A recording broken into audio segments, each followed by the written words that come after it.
Moskvada Azərbaycanlı iş adamı və həyat yoldaşının yaşadıkları binanın qarşısında meyitləri tapılıb.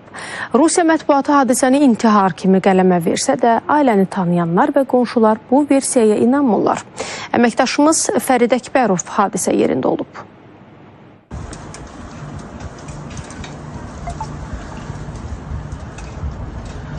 Biz hazırda Moskvada Azərbaycanlı iş adamı və həyat yoldaşının meyitlərinin aşkarlandığı binanın qarşısındayıq.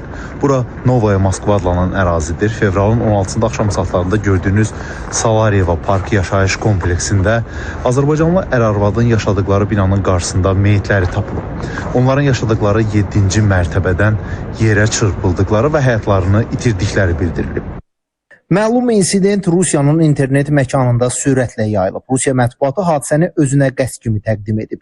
Rusiya hüquq mühafizə orqanları isə əlavə şərh vermədən ancaq ölüm faktını qeyd etməklə kifayətləniblər. Mən hər iki meyti üzəri örtülü vəziyyətdə gördüm. Ətrafda təcili tibbi yardım maşınları və polislər vardı. Hadisə baş verən vaxtı 5 yaşlı qızları evdə olub. Ümumilikdə 3 uşaqları qaldı. Bizneslə məşğul idilər, geyim dükanları vardı. Baş vermiş faciə qonşuları da şoka salıb.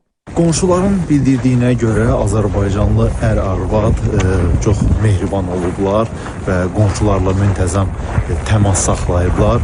Ona görə də onlar Azərbaycanlı ər-arvadın öz canlarına sui-qəsd etdiyi istintaqın bu versiyasına inanmırlar. Не хочется верить, что они сами покончили с собой. İnanmıram ki, onlar öz canlarına qəsd ediblər. Onları tanıyanlar da bilir ki, bu inandırıcı deyil. Onu deyim ki, onların meyitləri yerdə uzun müddət qaldı. Polislər gec gəldi.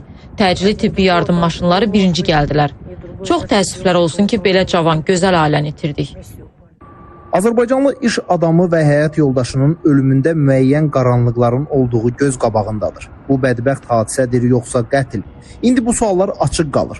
Rusiya hüquq mühafizə orqanları isə faktla bağlı hələlik araşdırmaların aparıldığını bildirirlər. Fərid Əkbərov, İTV Xəbər, Moskva.